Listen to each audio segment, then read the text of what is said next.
One, two, go. And we are like, so welcome back to my live stream and welcome to day 51. So it has been an amazing journey, trying to learn every day, just like you're going to in a college, you have to go to classes every day. But this is a personal development stuff. So I've been trying to learn and upskill myself in data analytics for the past 51 days. Today is day 51. The target is 100 days. So I'm currently using the resources from the Datacamp platform. I subscribe to a 1 year subscription on the Datacamp platform. And the idea is to upskill myself and be ready for the job market. Currently, I am a top rated plus freelance data analyst on Upwork. So I've had major success on the platform. So I'm quite familiar with Excel, Power BI, and a little bit of SQL. But I decided that I want to do some upskilling and learn some new stuff for the next 3 months. And I have been consistent for the past 51 days. So my first target is 100 days. If I could achieve 100 days target, then I can do the 3 months targets. So I'll be doing that consistently using the Upwork platform, using the Datacamp platform. Let me show you what it looks like. So this is the learning streak I've achieved 50 days so far. So we're halfway to the 100 days. You get it now. So that's what I currently do. I also share content about Excel on this channel. And very soon, hopefully, I'll start sharing content, my experience on Power BI, definitely Python in the future. So also I share content about freelancing, remote work, and how to become a successful freelancer based on my experience of becoming a top rated plus freelance data analyst on the Upwork platform. Do you get that now? A minute, please. Yeah. So based on my experience, so I share experience of how I was able to achieve the goal of a top rated plus freelancer on the Upwork platform. And I have someone who has been coaching me, putting me through all that for the past 2, 3, getting close to 4, 5 years now. So his name is Bengade B, and he has a course currently out. The name of the course is the Freelance Client Magnet course. So what this course does is that it teaches you how to become a successful freelancer and have a successful freelancing business and also becoming a full-time freelancer. But I also started freelancing part-time. For over time, I decided to become a full-time freelancer, and this is my first year of becoming a full-time freelancer, and it has been an amazing journey with some setback also. There will be challenges here and there, just like every other businesses out there. So the course will teach us to become a successful freelancer using major platforms like Upwork, Fiverr, LinkedIn, Emojo website. It also teaches you how to optimize your social media account and position yourself for potential clients. Different people use their social media account for various stuff. If you're as a freelancer, your social media account is the number one go place for clients, for potential clients or any potential buyer to see you, to verify you. You get it now. You also get to position yourself using your social media platform. I'll leave a link to the course under the YouTube description. Also, let me show you what Bengade BE look like. So if you go to Twitter, you can just search Bengade BE on Twitter. This is him. So you can see his profile, 120K followers. You can check out his print tweet. He has a lot of testimonials from last year and new testimonials from students, new students, existing students, old students this year also. So I'll leave a link to the course to check it out. So back to my learning journey. The goal of the learning is to learn as little as 30 minutes, 45 minutes to 1 hour every day. That's the maximum, 1 hour maximum. And the idea is to learn as little as possible, not to overwhelm myself or overstress myself so I can continue the learning daily. In 24 hours, learning for an hour is not so much every day. So I have 23 hours to do some other stuff also. So that's how I've been doing it so far. And amazingly, today is day 51, right? So if I check the career track that I am currently enrolled in the data analyst in SQL career track. Amazingly, I've passed more than 50% of the career track. Let me show you what it looks like. So the career track, the data analyst in SQL career track on the Datacamp platform contains 11 courses, sure, 11 courses with one. Imagine I am 61% through the journey. You can see 61% through the journey, and I am just today is just day 51. I'm just out of the 100 learning, or the 100 days or learning. The target is 100 days. Yes, I am 61% through the course. So what this is saying is that I'm likely to finish this career track before the 100 days gets completed. You get it now. So after the data analyst in SQL, the plan is to go to data analyst in Power BI.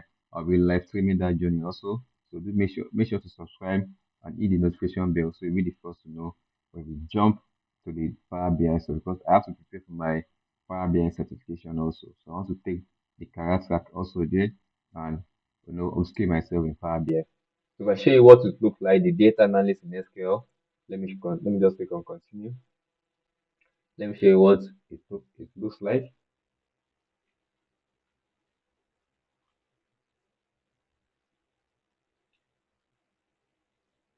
Oh, come on. What's up with the network now? I'm taking a peep at my network there.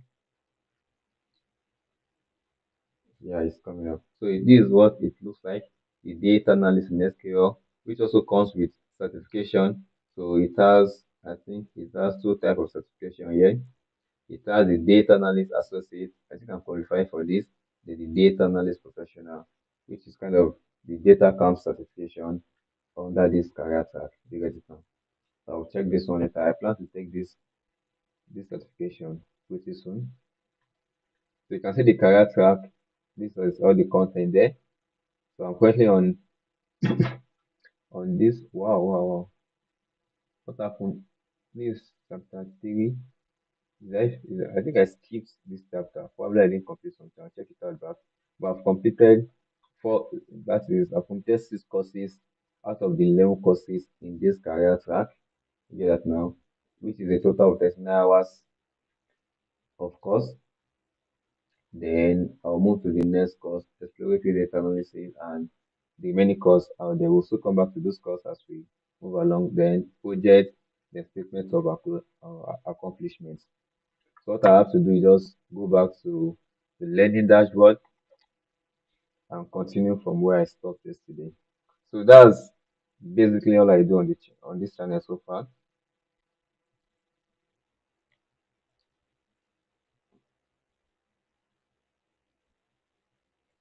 So I'm just waiting for it to load. So the idea is to take lessons every day, 30 minutes, 45 minutes. Don't stress myself, 1 hour maximum, and I'm done for the day. So I can compound the knowledge and just continue from this part of the course, which is introduction to statistics.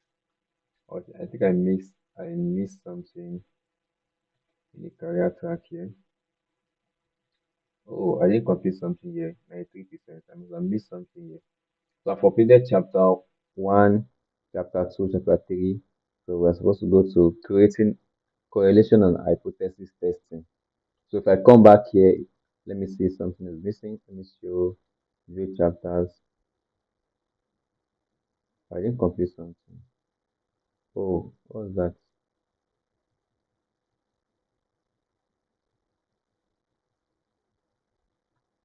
So this is 93% through the chapter.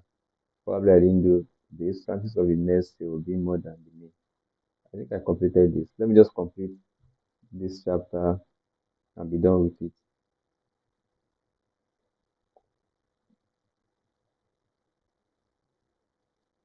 I must have skipped it.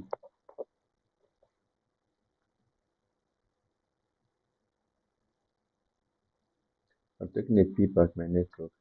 So I've taken that chapter 2, maybe day 40 something, I can't remember. So let me just, I feel I've completed it. I believe I have. Oh. I don't know what's not the issue. You can see it has marked it. So I've taken this far, part we of have looked at independent probability. But what do we do if the I've taken this part of the course before. order is worth more But probabilities of both events I have no idea I didn't record it. divided by the probability of event B? So I'm not that something recorded rather. What is the probability that we will enjoy the next exercises, given we made it to the end of the video? So let me see. Oh, actually, I can see the chapter is completed. So I probably skip those chapters unknowingly because I remember I took those parts of this chapter. So I'll just go back to this correlation. Let me just add this chapter. So I'm in the fourth chapter, and the goal is each week I should finish a course. I think I've been able to achieve that, but I think I'm lagging behind this week. Wow. Let me just say, maybe I have to complete this part of this course, this last chapter now. But let's continue from here. What I will always do is I'll download the slides, show slides.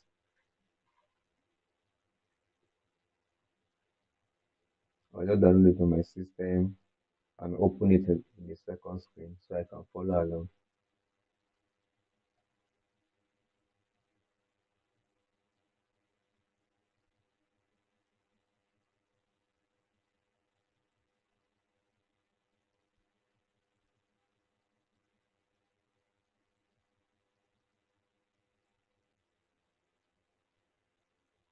So hypothesis testing.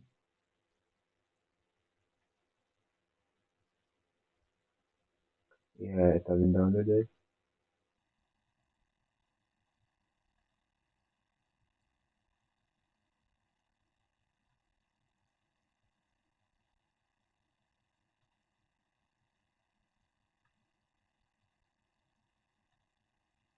So I'm just trying to open the slide on my second screen.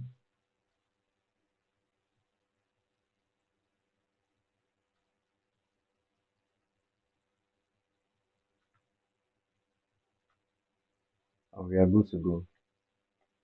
Welcome to the final chapter of the course, where we'll talk about correlation and hypothesis testing. Let's start with hypothesis testing. Hypothesis testing is a group of theories, methods, and techniques to compare populations.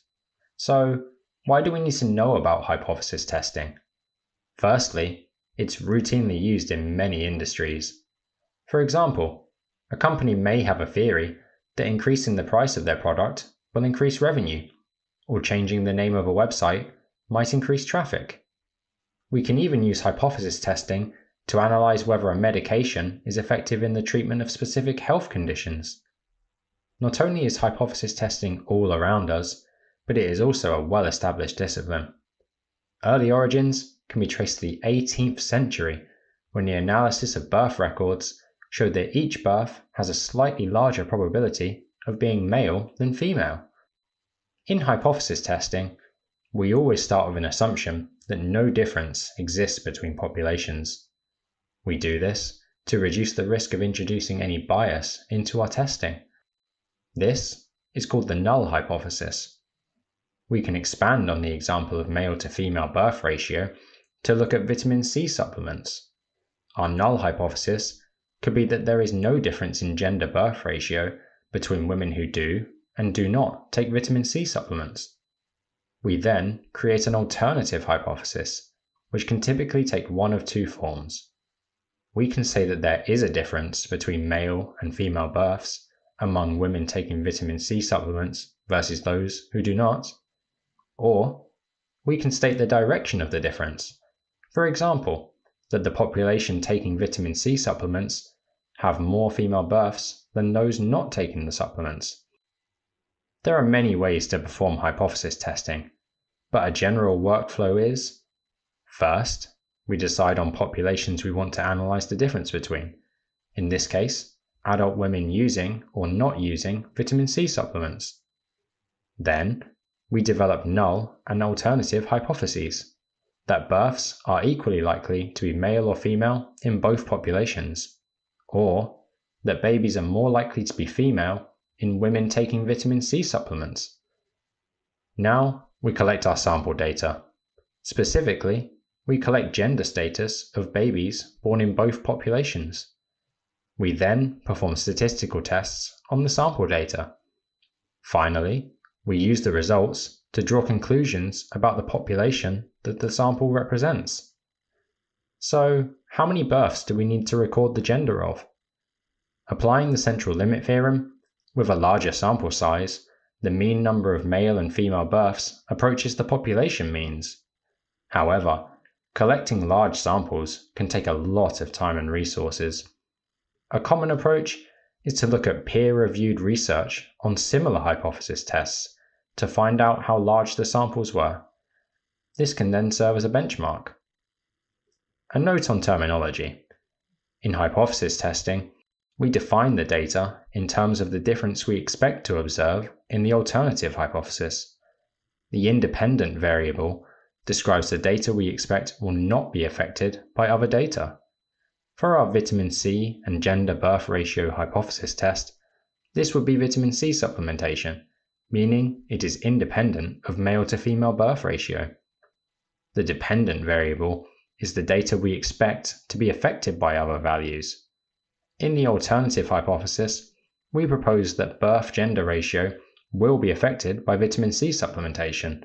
Thus, it is dependent on vitamin C. These terms are commonly used when describing the results of hypothesis tests, as well as when visualizing results, such as on a scatter plot, where the independent variable is always on the x-axis, and the dependent variable is on the y-axis. Time to check our understanding of hypothesis testing.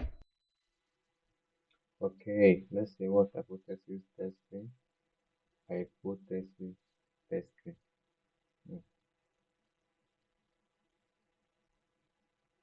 Let's see what it looks like.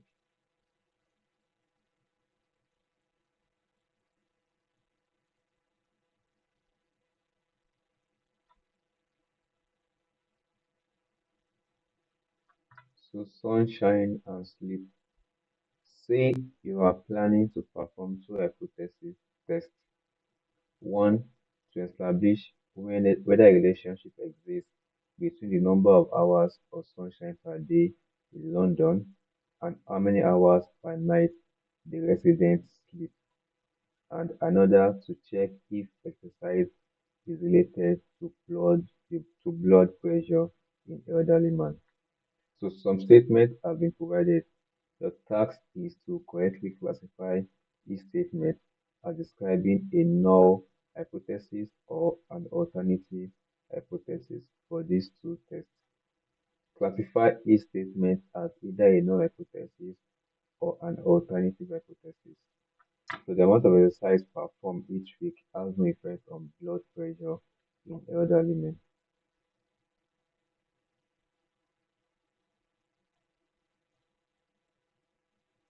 The relationship exists between the number of hours of sunshine received in London per day and the number of hours each resident sleep.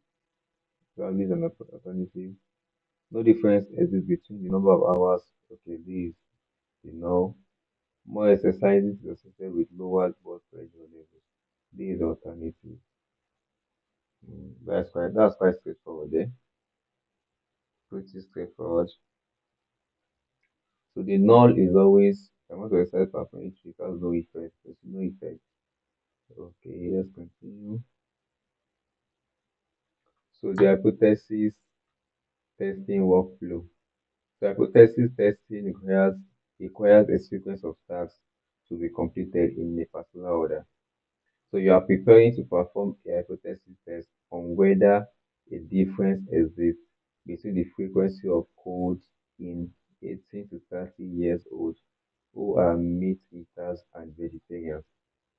Your task is to reorder the actions accurately represent your task is to reorder the actions to accurately represent a typical hypothesis testing workflow. So order the sequence of events to accurately represent a general hypothesis testing workflow. Okay, define the alternative hypothesis. We need to start with the null. Define the null hypothesis testing first. Define the alternative. Then define the population to the next. Then collect the data then perform the statistical analysis, then do a calculation about the population. So if you find a null hypothesis, like there's no difference in the frequency of code among meat eaters, and so that is null. Then the alternative, young adults who eat meat experience more colds. Define the population, adult age 18 to 30 who eat meat or are vegetarian. Follow the data, perform, I feel that target population. I missed that. The first to define a target population.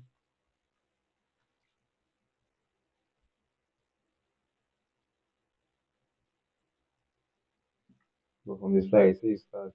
Okay, define the target population, develop null and alternative, then you collect or access the sample data. I think the only thing I missed was not defining the population first. So I'm supposed to define the population first, then I do that.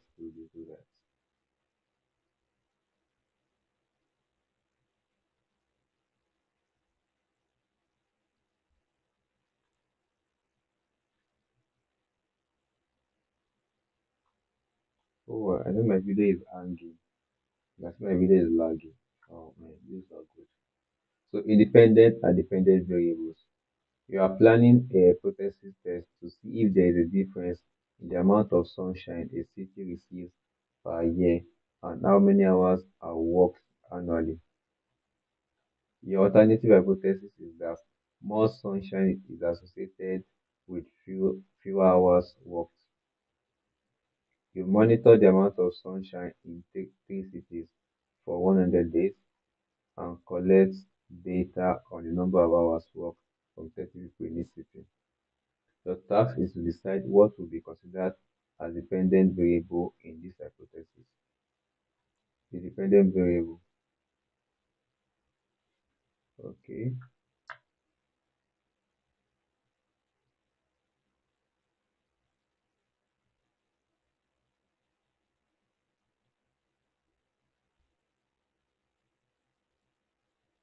The dependent variable is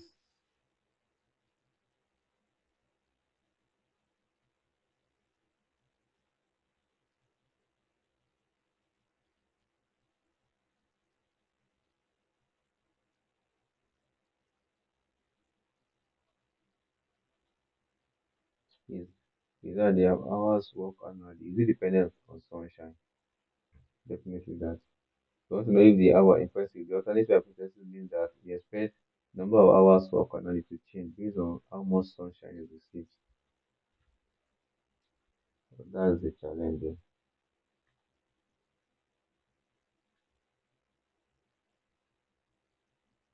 So experiment. Let's go to experiment.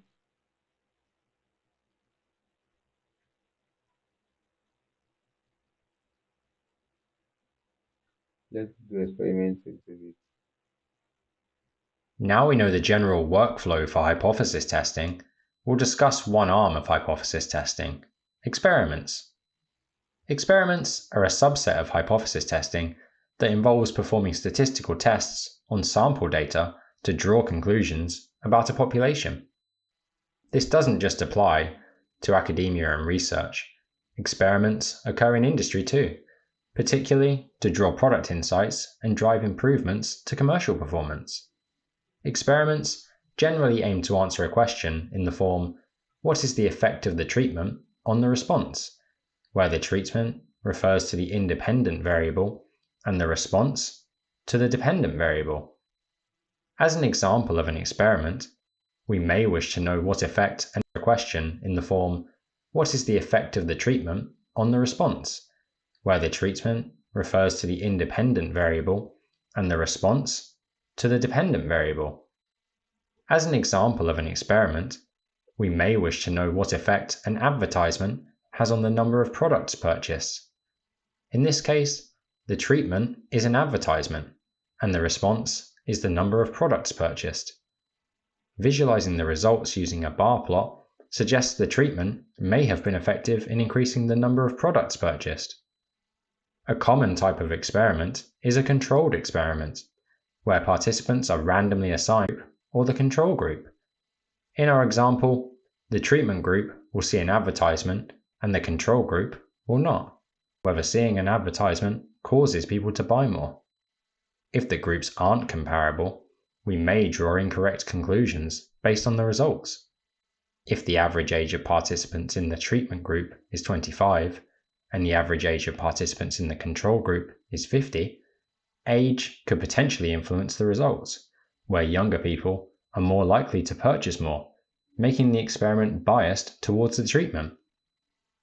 The gold standard, or ideal experiment, will eliminate as much bias as possible. The first method to help eliminate bias in controlled experiments is to use randomization. In this experiment protocol, participants are assigned to the treatment or control group randomly, not due to some characteristics. Randomization helps ensure that the groups are comparable. This is called a randomized controlled trial. The second method is to use blinding. In a blind trial, the participants don't know if they're in the treatment or control group. This ensures that the effect of the treatment is due to the treatment itself, not the idea of getting the treatment. This can involve using a placebo, which is something that resembles the treatment but has no effect. This is common in clinical trials that test the effectiveness of a drug, where the control group will be given a sugar pill that has minimal effects on the response. In a double-blind randomized controlled trial, the person administering the treatment or running the experiment also doesn't know whether they're administering the actual treatment or a placebo. This protects against bias in the response as well as the analysis of the results. These different tools all boil down to the same principle. The fewer the opportunities for bias to creep into our experiment, the more reliably we can conclude whether the treatment affects the response. Randomized controlled trials can have multiple treatment groups if the aim is to test the difference between multiple treatments, such as different dosage of a medication. They are popular in academia, particularly within scientific and clinical research. However, randomized controlled trials are also referred to as A/B testing, often when used in industries such as marketing and engineering. The difference is that A/B testing only splits participants into two groups, treatment and control. Let's experiment with some exercises. Okay. So it says recognizing controlled trials. The video highlighted the benefit of controlled trials, particularly using randomization and double blinding. However, there are a lot of ways to perform experiments, and sometimes a controlled trial may not be appropriate or even feasible. So in this exercise, you will need to classify each scenario based on whether it describes a controlled trial or another type of experiment. It says place each scenario into the bucket, describing the correct type of experiment, whether it's a controlled trial or the type of experiment. So displaying one of two versions of a company website to visitors and monitoring time spent on the site for each version. That's definitely a control trial. That's I/D testing.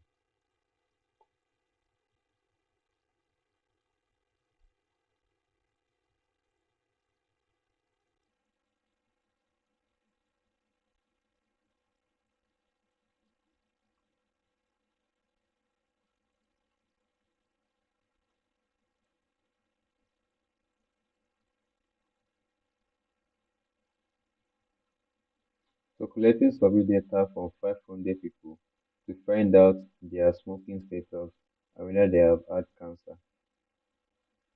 Uh, Randomly assigning people to a specific diet or to continue eating their normal diet, analyzing difference in blood sugar level. Okay. Investigating what proportion of people aged 20 to 35 like strawberry ice cream. So performing crash safety tests on current and upgraded versions of a car and analyzing how much damage is sustained by each version. So tracking a diet of 1,000 people over 10 years and monitoring how many of the group develop heart disease. How many of the group? Oh, I mean, this is something is missing. This is that control. Tracking a diet of 1,000 people over 10 years and monitoring how many of the group develop heart disease. Performing a crash safety test on current and upgraded version. This is like control. Let's give it a shot. Cool. I got that easily.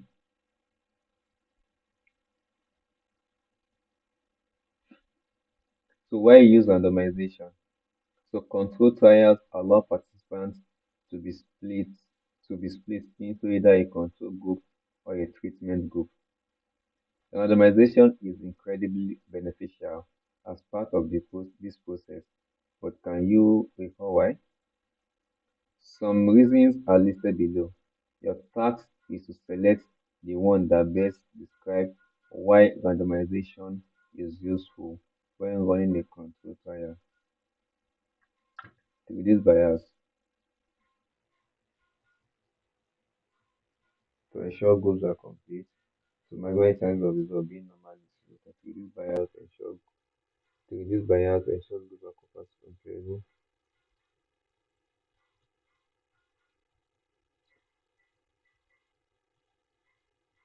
Definitely is that last option.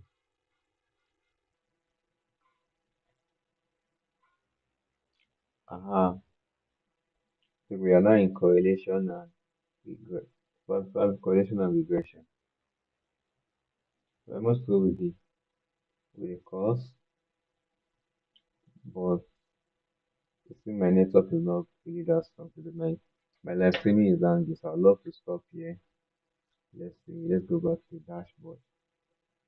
I think we've achieved the 51 learning streak. Just doing some little stuff there.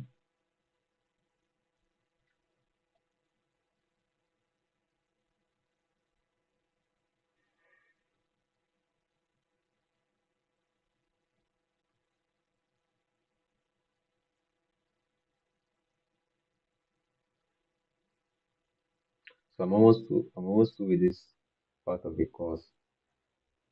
Aha. We've achieved the 51 learning streak. We are good to go. So we learned something today and we've compounded on the knowledge of yesterday. Alright. Alright, so thanks for staying to the end of the live stream. So if you found value in this video, do give the channel a thumbs up. Give this video a thumbs up. Let me know your thoughts in the comment section and smash that subscribe button and put on the notification bell so you'll be the first to know whenever I go live on day 52. Also check out more content expect more content on the channel very soon, pretty well. And have a wonderful